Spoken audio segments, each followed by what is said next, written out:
Hey, it's a brand new week, and we are going to get started on the Moon Dragon that we worked on last week. It is week 2. If you guys missed the first video, we covered gathering references, concept sculpting, this little guy here, making a little concept sculpt, and then we blow up to make it bigger. But it's good to have a little reference like this. Covered armature making for it and the initial blockout phase as well. Now we continue and try and bring this creature alive. Yeah. So one of the things that I like to do when it comes to like the next phase of sculpting is taking a step back from the sculpture itself, squinting my eyes, and then just trying to visualize what this thing could possibly look like when it's done. He is still really rough, as you can see, right? I haven't smoothed him out at all. No raking, no nothing. And when it's rough like this, sometimes those rough areas can give you other ideas of which way to go with your sculpture, especially when you're like squinting your eyes and you're looking at it and trying to blur the sculpture. Sometimes like those extra little creases or bumps can kind of jump out at you and give you some inspiration of which way to go with your sculpture. Yeah, I got nothing. I'm backing away and I'm squinting my eyes and I'm trying to imagine what this thing is going to look like and also how it reads right now and how the silhouette looks. I don't mind the silhouette. There's some things to work on for sure, like rearranging the back tentacles to give it more of a dynamic pose. Maybe tilting it downwards to make it look like it's almost like flying down and like kind of like looking back. And one of my initial thoughts with this sculpture is that maybe the bottom half of him is a moon. Like possibility of this thing when it was small got inside a moon or dug down, and then as it grew it shed this moon off itself but still kept the bottom part of the moon and it's like clinging onto kind of thing, to almost like a nest kind of thing. And something else that's jumping out to me with this dude is a few things. We can treat this almost like a whale, right? Because it's very whale shaped, and then maybe having like this bottom part like a moon piece, right? Or another option that I'm leaning towards a lot right now is that having this back exposed, but like the anatomy is almost like reversed. So instead of the rib cage like being down here, maybe the rib cage is like up here, and like the back is filleted open, and then we can work the wings into like the skin being filleted, like I said in the previous video, which would make some really sick wings, and the detail could be a lot of fun to try and do. So that's just some of my initial thoughts when taking a step back and trying to look at this thing and seeing where to go with it. I got a couple ideas. Now it's just time to just get in there, sling some clay, write it down, and let's just see where this goes. Raking. That is one of the main things us sculptors have to do, and it is very tedious and boring, but honestly, it is also very, like, relaxing, oddly enough, and kind of satisfying. So, what I got here are a couple rakes that I have made and bought. This one I purchased a little while ago. So, think of raking like sanding, like different grits of sandpaper to get that smooth finish, right? That's kind of like what raking is. So these ones here are my heavy duty ones, I would say. Well, for smaller things. These are made from saw blades, and they work really great. They're really rough, and they really dig into the clay. And so raking takes the high points of the clay and brings that clay down to the low points. Like it fills it in, right? And then once you're done with, this really crazy jagged grit, whatever you want to call it, you can either keep moving down to like a more of a smoother rake like this one I made, just some wires wrapped around. Same idea. This one is a guitar string, and this is like really fine. This is usually what I use for my last raking parts to get that kind of smooth finish before we use lighter fluid to really smooth it out. There's this one, not really like a raking tool, more like a loop tool to like do some like textures or dig clay out. But I've found that if you go like really light and soft with these kind of tools, you can get like a really smooth finish as well, And also it works great for hard surface stuff. So if you want to try making some mechs or robots, things like that, you know, a flat surface without any teeth works really well. You just gotta be really light. Let's get to raking, and I'll show you how boring it is.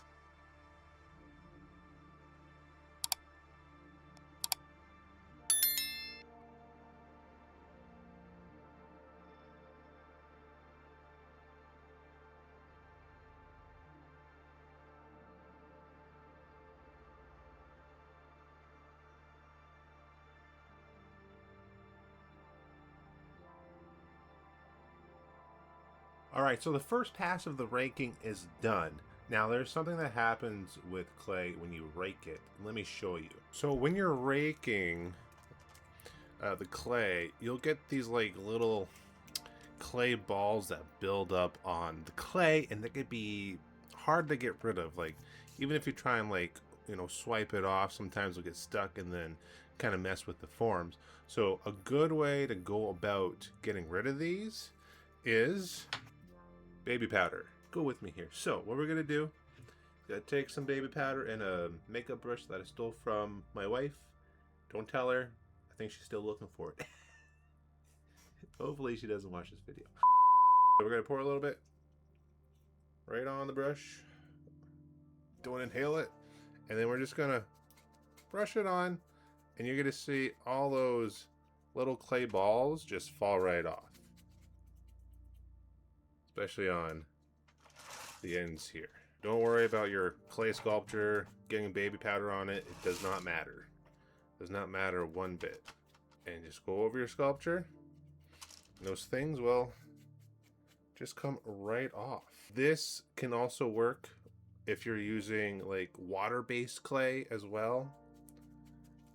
So what the baby powder does is dries those little clay balls up, and so they don't stick and then they fall off. And that's what happens. So just do that. And you know what? It doesn't smell too bad at all. One thing I should mention is I believe baby powder is flammable. So with wax-based, oil-based clay, another way to smooth out the clay is to use like a blowtorch, like a butane torch, right? You don't want to use your torch if you still have like a lot of baby powder on it. Or I'm talking like, you know, like if you can still see white of the baby powder, make sure you brush it off, blow it off, whatever you got to do. And then you can use your blowtorch to actually smooth it out even better. Give an example, right? So we're going to do more raking, but I'll just show you a little smoothing technique with the blowtorch. It's really simple. Get a blowtorch, and all you're going to do, light it, and you go over the surface, and it smooths it out very nicely right there. Although you got to be careful, because if you use the blowtorch too long, and it'll start to melt and drip, and then you lose a lot of your detail. Usually it's just quick motions, right, going over it. For myself, I do a lot of organic creatures, right? I haven't really done any hard surface work. So when it comes to like smoothing or raking, I don't rake too much. Usually, you know, you rake it down and you get like a nice smooth surface, and it's nice uniformed and perfect and smooth. I don't like doing that too much because, one, it can take a while. It could take a long time to get that perfectionism to it. Another is that for organic shapes, I think it's better to still have like those little bumps and creases on like, you know, what you're making, because it's organic, right? It's part of the body. A lot of things in nature aren't perfectly smooth, right? Like if you look at yourself, you'll see like a bunch of like, you know, little bumps and stuff like that, little peaks and valleys of like the muscles, tendons popping up, right? So I like to leave the sculpts more bumpy than smooth. I don't know, I just feel like for organic stuff, it reads better instead of just being super smooth. So I'm going to finish the raking and then come back to you guys, and then we'll jump into the funner stuff, because this can get pretty tedious. So I'll see you there. He's all, well, mostly all smooth with the raking tools. And let me tell you, took too long. But anyways, we got one more smoothing technique to do, but it's really quick, and it involves fire or a heat gun, which is pretty fun, I have to say. So after that, we're going to focus on the head, neck area, mouth that whole area. So instead of like building everything up around at the same time, you know, as one should do when you're sculpting, I'm going to try and take a different approach to this and start kind of like working and getting those high details at one place and then move on to the next. So we'll be starting with the head and really refining that area, and then we'll move to the body and then to the tentacles and wings and stuff like that. Not in that specific order, but we will be starting with the head. Now, this is not how I normally work, but I want to try something different, change things up. So that's what we're going to do, and we'll start with trying to figure out what we're going to do with the head area. All right. Designation: he who orbits. Classification: astral apex parasite, or the moon dragon. No confirmed origin exists for the object known as the moon dragon. Astronomical records from earlier darkened rock observation logs suggest it has always been present in the sky, locked in a precise, unnatural orbit that defies gravitational decay. It does not drift, it does not waver, it watches. To the naked eye, it resembles a moon. Pale, cratered, silent. But long-range spectral imaging reveals a structure beneath its surface consistency. As if the moon is only a skin stretched over something vast, coiled, and alive. The most persistent field hypothesis describes the moon dragon not as a satellite, but as a custodial organism, more like a prison guard written into orbit. Darkened rock appears to function as a sealed ecological containment zone.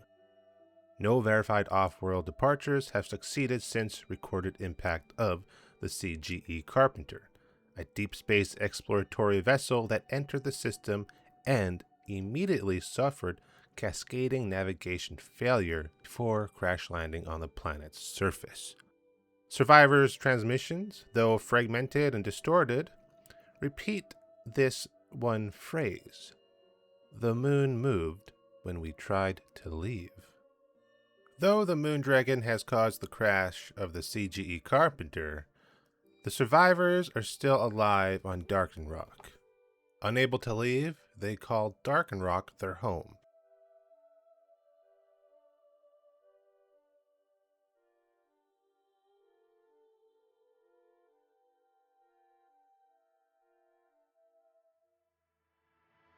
We had a good night of sculpting. We kind of figured out what this neck, the head area is going to look like. Instead of going with one eye, I'm going with multiple eyes because this thing can see all around himself. One little technique that I like to do is rolling up like little clay pieces like this, and this kind of building out forms, small, right? And just building them up with like just little boogers of clay, and then blending them in to kind of form different shapes like we did with this almost like a turkey dragon neck kind of thing.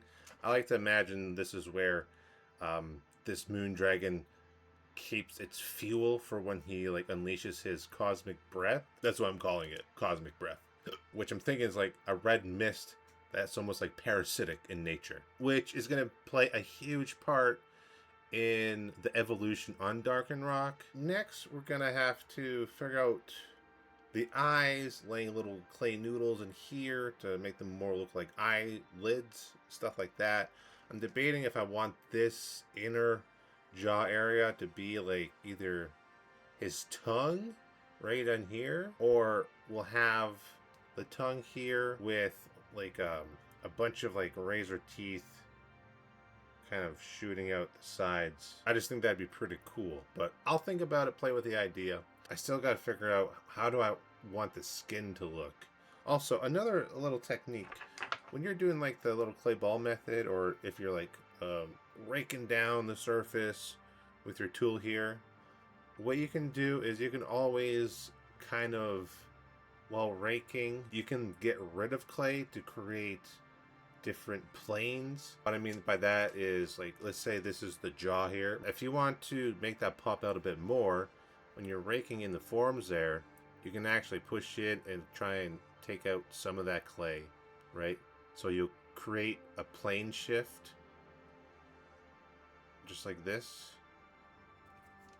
and then you'll be able to see that muscle popping out more, and then it kind of smooths into flesh there. Same thing here. If you want to accentuate like a bump there, you can always get in there, try and get some more clay out, and kind of almost like draw on the clay to create where you want that formed kind of flow, right? And you can see it pop out a bit more as you do that. Brand new day, and we got a dragon head to sculpt. Right now, I want to try and get some of the eyes done. I'm not sure what I'm gonna do with the eyes yet. Either the circular eyelids that usually you see in like octopuses and stuff, or maybe we'll try doing like regular eyeballs, kind of like scattered on the head. It's gonna have like multiple eyes, right? Maybe we'll do like the regular eyelids, not all like symmetrical, but like maybe the one eye is like regular, but then it's like another one's tilted, and kind of scatter them around. I also want to try and figure out what kind of like skin detail this thing's gonna have. I'm not too sure what I'm gonna do with it yet, but I think we just have to hop in and honestly just play around a bit and see where it goes. The Red Mist event. At the planet's North Pole lies a permanent atmospheric anomaly known as the Crimson Bloom. Geological scans confirm it is not weather, and it is not volcanic activity, it is emission. The moon dragon is believed to exhale or excrete a cosmic-grade particulate often referred to as the red mist. This substance does not behave like gas or plasma, it behaves like a directive. Organisms exposed to the mist exhibit accelerated growth, aggressive morphological adaptation, and what researchers cautiously label as predatory over-design. In simpler terms, everything gets bigger, stronger, and much, much wronger. Entire evolutionary branches on Darkenrock appear to have been shaped by this influence, as if the planet itself was being tuned into something more survivable for the dragon's preferred ecosystem, or perhaps for its entertainment. The moon dragon does not orbit a planet for tidal stability or cosmic coincidence. It is locked in resonance with Darkenrock's red dwarf star, absorbing radiation output like a siphon feeding through distance and time. This has led to one dominant interpretation. The planet, well, is not its home, but it is its charger. The prison effect.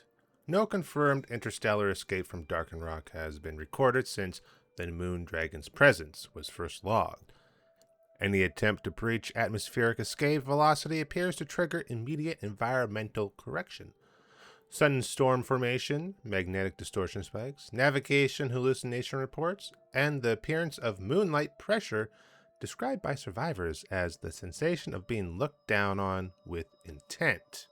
The prevailing theory among surviving research fragments is chillingly simple. The moon dragon is not preventing escape with force, it is preventing it with attention. One question must be asked.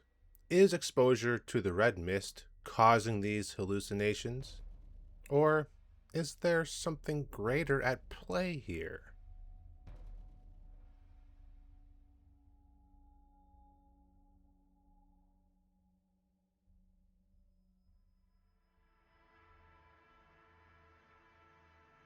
Made some really good progress with the head this week.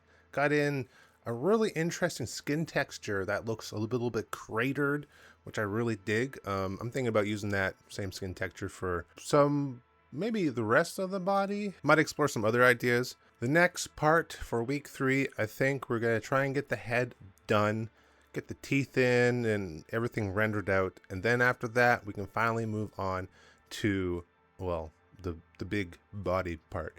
And before I do that, I think I'm going to get the wings in there. We'll have to sculpt out the wings. I'm going to probably pick up some mesh so I can make the wings, and it'll just be easier. So we'll make the wings, and then we'll attach it, and then we can start doing the detail work on the body and trying to get this thing, close to finished. And a lot more lore to think of about this guy and his placement in the Eldritch Chronicles, which is my world building project. But if you enjoyed this video, be sure to like, leave a comment, let me know your thoughts on this creature design so far.